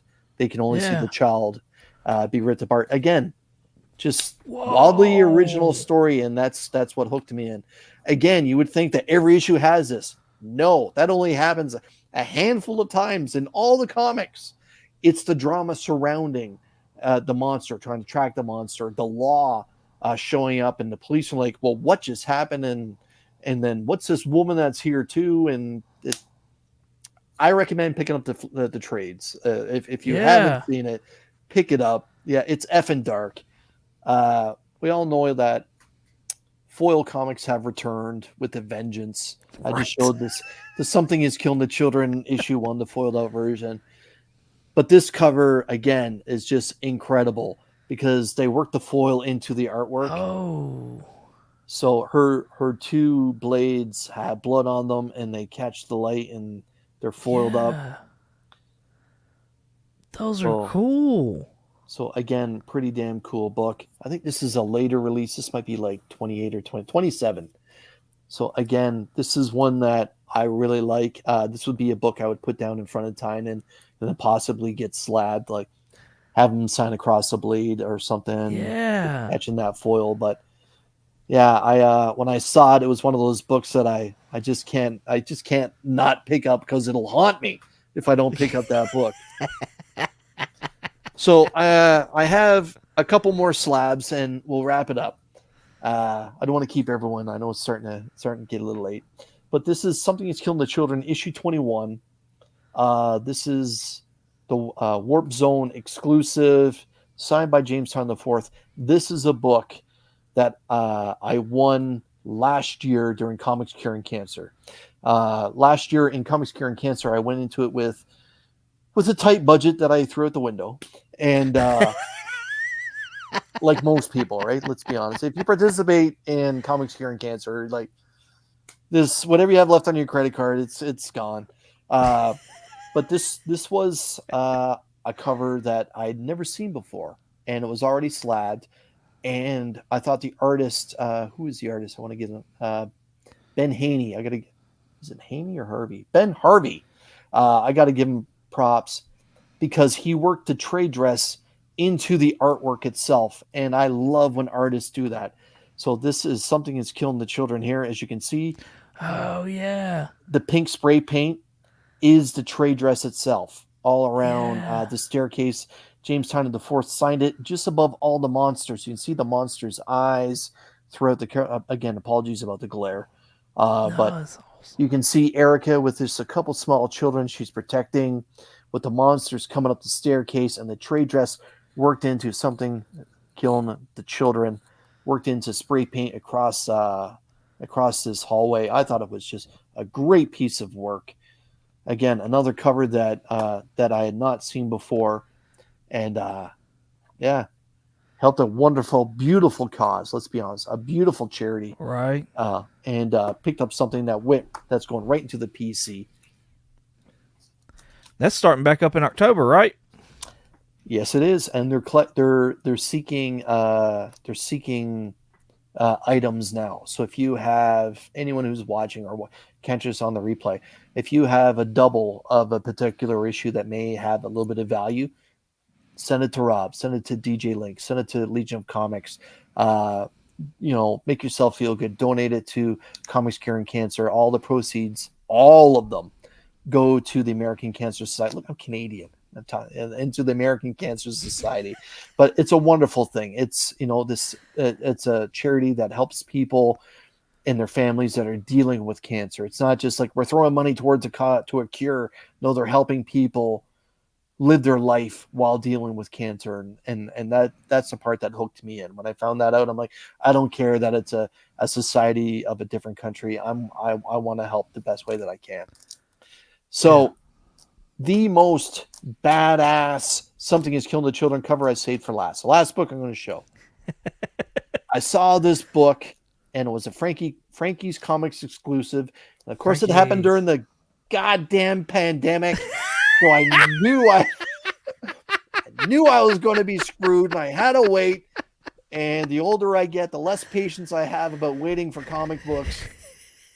But this is an incredible. I have this in a Virgin variant as well, but I just decided to bring the slab. It's done by the incredible Ji Hyung Lee, and the second I saw it, I was just like,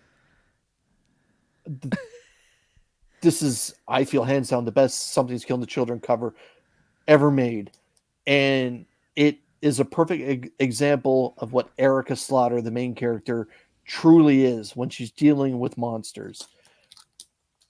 And this is her operating a goddamn chainsaw. Getting sprayed with blood. That's fantastic. Like the blood very splatter. Scarface. Oh, it was just, and she's so mad. Those eyes, man. And just Ji Hyung Lee did a great job. I wish Ji Hyung Lee did something. Yes, I wish he did covers every one for Something's Killing the Children, or Spider-Man, or any other book that you love. Like, this is just great work. Again, I have the Virgin variant of this as well, and I picked this up at Fan Expo Canada for just $80 Canadian, which is probably about 65, $70 US. They were just like, yeah, nice. We're just clearing out a bunch of stuff that we got. And I'm just like, I normally haggle, but let's give you what you want. Like I don't care. Like $80, my God. Like, if the cost of grading is $40, the book is worth more than 40. I'll take that every day. Right. Yeah. Again, this is my favorite Something's Killing the Children cover, just because, to me, this is exactly who she is. She's just a mean woman out doing her job, helping people, and by any means necessary. And she's just getting sprayed in blood and teeth gritting using a bloody chainsaw. Like, let's go. Let's go. We got a question for you, but before that, we've got Dr. Von Hoot in the house. What's going on? Hoot, everybody. And then this one came in earlier, and I forgot to mention it. Bub's World was in here, so thank you for coming hanging out, Bub. Appreciate you if you're still hanging around. Appreciate you, man. Dale of Suspense has a question, though. He says, are you a completionist for Something's Killing the Children series? So, yeah, I have them all. You have them all. So yeah, like I said, they're only at 37. They're coming. I just picked them up monthly now. Like, the hard part's over, and it's just now, do I pull the trigger on variants or do I take it easy? And truth be told, Chris from Retro Rocket Comics, my LCS, he always puts a copy of everything he gets in for that series, and then he's just like, pick and choose what you want. And then my question is usually, all right, which one is not cover price? Because he often, Boom Studios will send the one per store, and he'll be like, well, Chris, this is like $25 on eBay right now. It's a hot book. I'll let you have it for $10. Done. So nice. is it is it possible to complete them all, every variant, every issue? There's no way. There's just so many scarce. There's just so many scarce copies. Like there are issues that are only 100 copies or 250 copies and stuff. And I'm not about that. I'm just, okay, I'm good with the cover A's and some sexy variants and ones that I can get for cheap, like that one. If I have a little bit of money left over from picking up something that if I go to a con with $200 and I can get a deal on a book that's on my wish list for $100, if I have a little bit of money left over, that's when I will be like, okay, what's bright and shiny? Oh, there's Erica Slaughter. And then I'll go and grab a variant or something, or if there's a signed version and they don't want an arm and a leg for a tiny autograph, I'll hammer out a deal or something. But a complete yes, and yeah, and young Mrs. Frizen, yes, but yeah, I'm at the point now, kind of like what I was with Spider-Man 1 through 50. I have a hard time passing up one if I need it, but I've already got them all. But I don't mind at this point now picking up a cool variant as long as it doesn't cost an arm and a leg if it's one that's a little bit older. Because ones that come out monthly at this point now, I usually pick them up and I usually get them for retail cost or in and around retail cost. And if it's super pricey or whatever, if I don't have the money, Chris is actually good enough to put it back into my pull list to next week after I get paid, and then I'll pick the book up at that point. Nice. So yeah, again, that's the best tip, because if you're looking for tips and tricks, the best tip I can give to anybody is develop a relationship, a friendship with the owner of your LCS. Excellent. Develop a friendship, a relationship the best that you can. Don't be afraid to go into your LCS with a book and give it to them.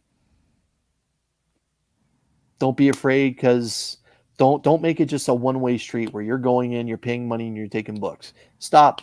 Ask them how they're doing. Ask them how their day's doing. How's their wives? How's their husbands? Hey, what do you collect? What are you into? Is there anything that you recommend? Is there anything that you recommend that's in the dollar bin that might be a good read? And I walk into my comic shop now, and I probably spend about 10 seconds with my pull list and paying for it. And I'm there for half an hour minimum every time I'm in there, because we're just talking about anything and everything.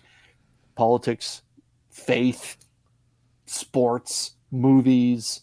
Very little gets talked about comics nowadays. And he's a friend to my channel. Like he knows that I do a monthly giveaway, and he often tosses in books for the giveaway. And it's one of the best tips I can give anybody. Become friends with your LCS owner. Like, nice. And see, that's wonderful. That's wonderful. Yep. And this is Retro Rocket City, right? Retro Rocket Comics in Cambridge, Ontario. Okay. Do they have a YouTube channel as well? So his YouTube handle, I believe, is called Son of a Bruce.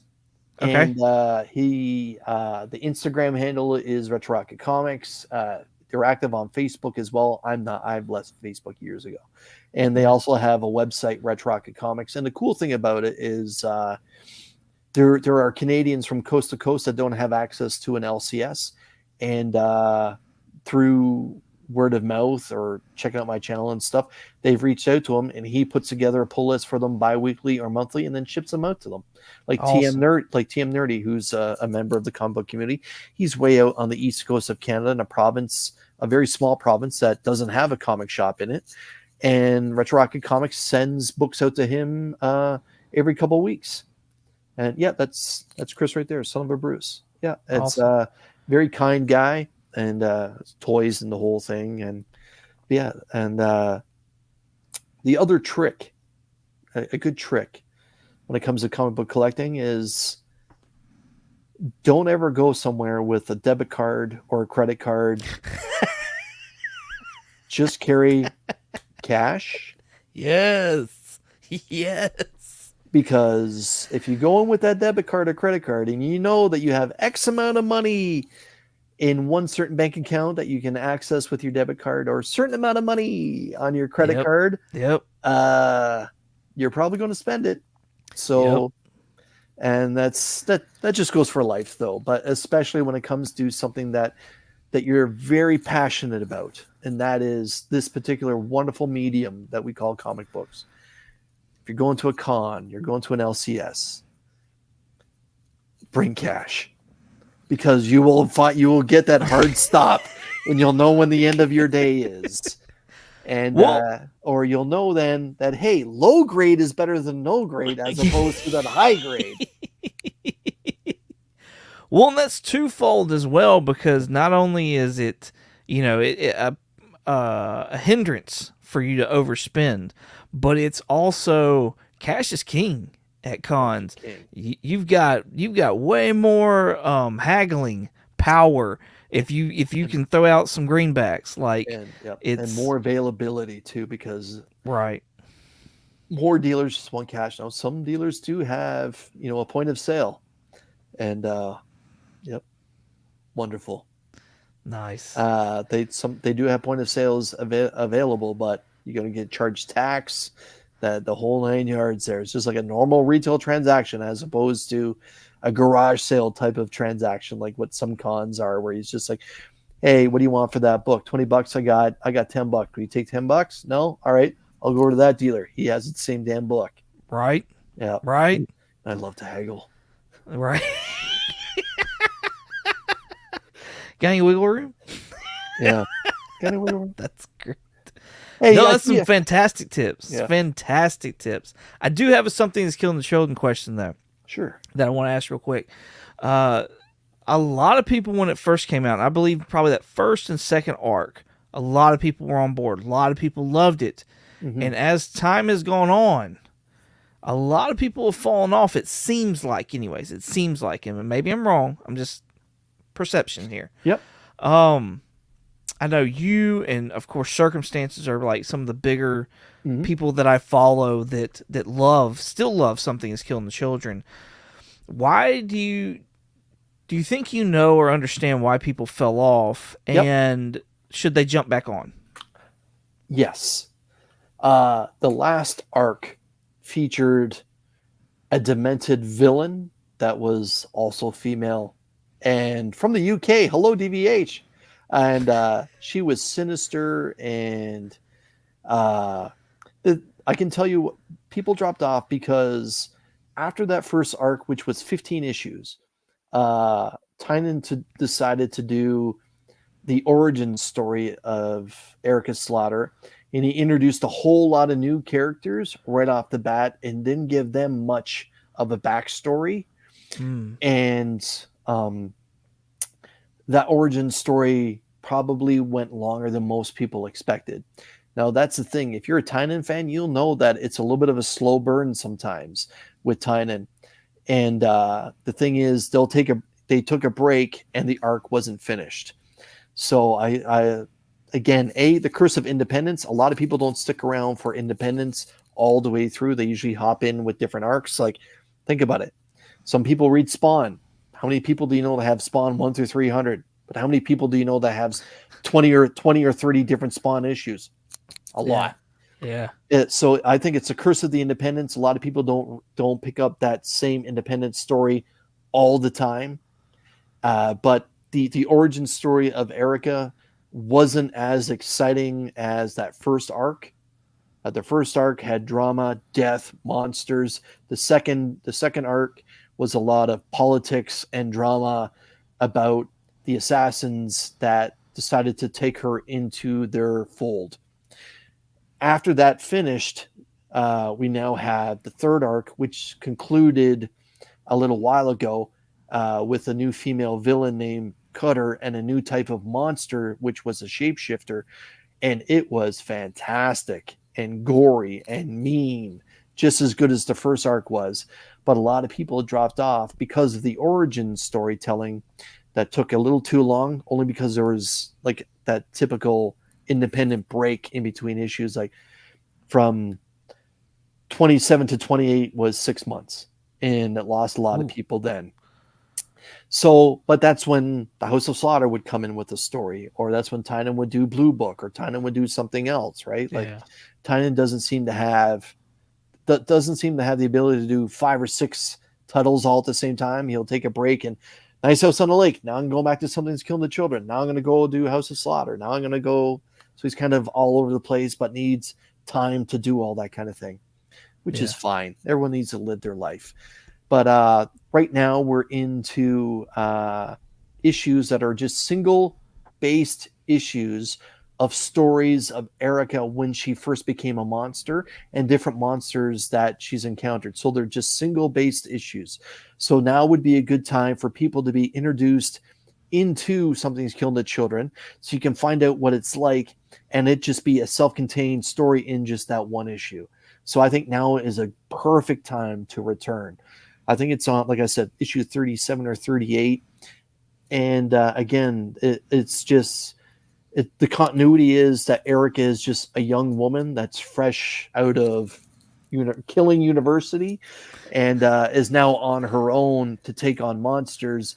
And we're seeing different monsters that are actually out there in the world.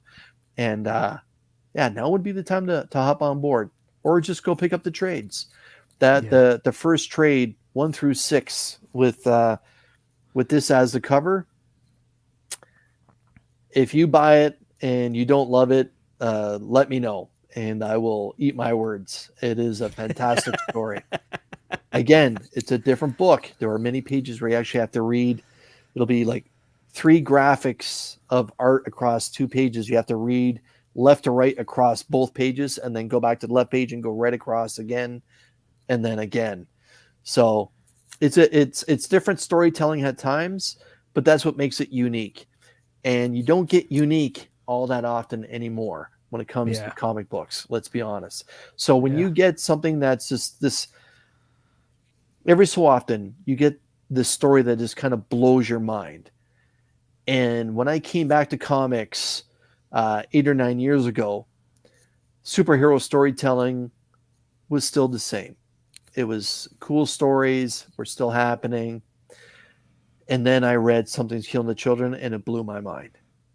And then I read We Live and that blew my mind. And you don't get that all that often. You get very satisfying storytelling, but to have your mind blown, it doesn't happen that often. And when it does happen, when you love this medium, that's why you can't stop talking about it. And that's how I am with Something's Killing the Children. Nice. I've got so much more to ask you and stuff like that, but shit, I don't want to sit there and I want to end on that one, man. That was hard. I appreciate it, man. That was awesome. It's got me fired up for it. I'm going to find the trade on that. I'm going to have to because I haven't watched it. I haven't read any of it, so that's okay. But yeah, no, you've got me excited. I want to read it now. I want to read it. So, what do you have coming up, Chris? I just finished a live stream tonight for Show Us What You Got. Tomorrow I'll be releasing my new comic book day haul, which I call What's on My Pull List.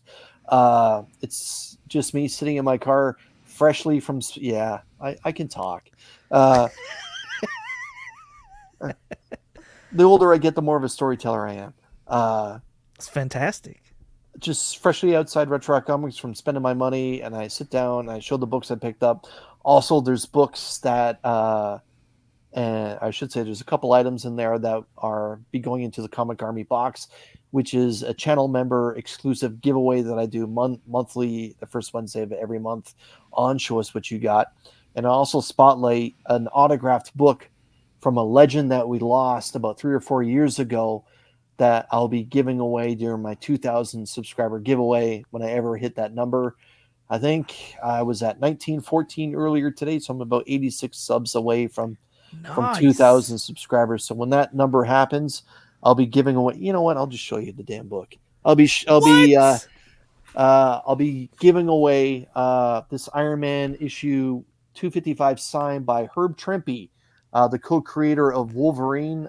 We lost him about 4 or 5 years ago, and this was a donation from Retro Rocket Comics. Again, if you don't have a Herb Trimpe autograph in your collection, I don't want to say I feel sad for you, but I get it. Herb Trimpe didn't do a lot of signings. He didn't. even though he is a very approachable man. Again, the co-creator of Wolverine. Wow. He did the interior artwork for this issue of Iron Man. I'll be giving this away during my 2,000 subscriber giveaway. And a small nugget that Retro Rocket Comics also gave me that will be going in the Comic Army box for this month is this signed edition of Iron Man 141 from 1980, signed by Bob Layton. Bob signed it right across Iron Man's back there. It's called The Caribbean Connection. It was a 50-cent book back in the day, which I just miss those days, man. Like 50 cents for a comic book, right? So this will be going in the Comic Army box, given away the first Wednesday in August. And this Herb Trimpe signed Iron Man will be given away live during a live stream during my 2,000 subscriber giveaway. Whenever I hit that magic number one day. But yeah, that's it. And when this Saturday at 2:30 Eastern Standard Time on Rob's Fat Stacks of Comics, Rob and myself will be showing our top 5 slabbed pickups for this year alone. It's a pre-recorded show as Rob has some family stuff he's going to deal with this weekend. And on Monday, I'm going to be releasing Chapter 3 of Slabs, where I take so far it's like a six issue deep dive into my large slab collection, where I tell stories about why or how I picked up each one of those slab comic books. It's a great series. I've been enjoying it so far. Thank you. What about you, 22? What do you got coming up? Oh, shit. I don't have a whole lot of nothing. I'll tell you, though, for everyone that's watching, if you're not subscribed, please subscribe to 22 Comics and tune in Monday nights to Top 10 Alternative. I watch this show from work. I work the afternoon shift. I supervise a small crew of people. And when his show comes on, I make sure to send those people for their break so I can watch the show uninterrupted and try and keep up with 2 of 6 or 4 of 8.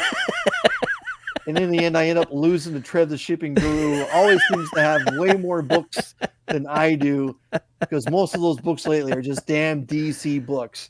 But yeah, everyone, see, top 10 Alternative, it can't miss YouTube as far as I'm concerned. And again, his wife shows up too, and she always has a perfect score at the end of the night. Oh yeah, yeah. Thank you for that. I appreciate that. Thank you very much. I'm glad y'all enjoy it. I'm very, very glad y'all enjoy it. Yeah. I'm all kinds of thrown off here, but yeah, no, I appreciate you coming on, man. Your collection is freaking fantastic, man, fantastic, and I can't wait to see where it goes from here, dude. So, like I said, I've got tons more questions. I'm gonna absolutely have to have you back on. We got to do a part 2 of this shit. Absolutely. Like, this is just amazing. Freaking Absolutely. amazing. All right. When we do that, I'll pick out Spider-Man covers that I actually love that are not a part of the 1 through 50. Some of my favorite covers, yeah. You love those too, though. Let's be real. Like, you love those too. I do. They weighed heavy for a very long time, so I'm just happy to have them off my back. Yeah. That's great. Y'all are gonna find Chris's information down in the description below. Please go sub him up and stuff like that. Like you said, he's about 86 away from 2,000. Let's get him there. You know, if you're watching me, by God, you're surely watching Chris, and if not, you need to be. You need to be. I love his weekly pulls that he does where he's sitting in the car and he's showing off stuff. His slab series he's got going on has been great. You got to tune into his live that he does on Wednesdays. That's fantastic as well. Only Slabs over on Rob's Fat Stacks channel. He's over there. He's got great commentary and stuff like that, and just interaction. It's all great coming from Chris. You definitely want to go over there and support him. Show him some love. Me, man. You got to shrink me. Like, you're the one talking. Okay. You got to. Oh, okay. Oh. Just trying to be humble here, man. Just trying to be humble. No, you're good. I'm also gonna sit there and if Chris's stuff is not there, don't worry. I'm gonna have it put up there real soon. If I haven't already, I think I have though. Should be his YouTube and his Instagram. Also, I'm gonna put up Retro Rocket City's Instagram and their website as well. Just the way he's talked about him and stuff like that. If you're in the area, then, you know, y'all should definitely go check them out and go look at them and see what you can do with them and whatnot like that. and go show them some love as well. So I'll have Son of a Bruce's YouTube in there as well. And yeah, just everybody can go and show support and love for everybody that's going on. So what's on the right side of the label, my man? Yeah. I got that printed on a t-shirt. Yeah. Do you really? Yeah. And all the proceeds go to Comics Curing Cancer. Yes. Yeah. Nice. Oh, that was something else I wanted to ask you. You've got your membership program. You've got 2 tiers now. Do both tiers get options for the Army prize pack? Yeah. So both tiers do get into the monthly draw. There's one that's more affordable and the one that's just a little bit more expensive. The one that's a little bit more expensive gets the previews to a lot of the content that I put out there. But both tiers do get access to the Comic Army box. Yeah. Nice. Okay. There you go. Because you had, man, those freaking Iron Man books were fire. Like, for me being an Iron Man guy, I mean, just the signatures alone are amazing. Then you got Iron Man covers on top of that. I'm like, yes, get me there. That's awesome.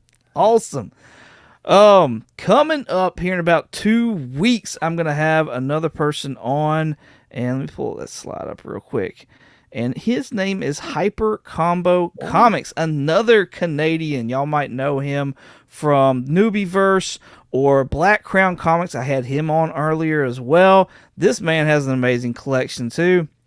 And it's very there's a lot of video game type stuff that's involved with it, hence the name Hyper Combo. And I'm super excited to have him on there as well. So, but yeah, tune in for that here in about 2 weeks from now. That's one of the things I got coming up. That's the biggest thing I got coming up, honestly. So, yes, Hyper Combo Comics. I believe it's August 1st. So, but I should have that up soon so you can bookmark it and all that other jazz. And come hang out with us for that. So, again, Chris, thank you so much. Oh, my The 2 tips that you gave us, the freaking amazing books that you showed off, I greatly appreciate it. Like I said, 86 away. Y'all go show this man some love. Let's get him 2,000. So, all right. With all that being said, thank y'all so much for coming and hanging out. I appreciate y'all. Y'all go show Chris some love. And in the meantime, as always, y'all have a good one.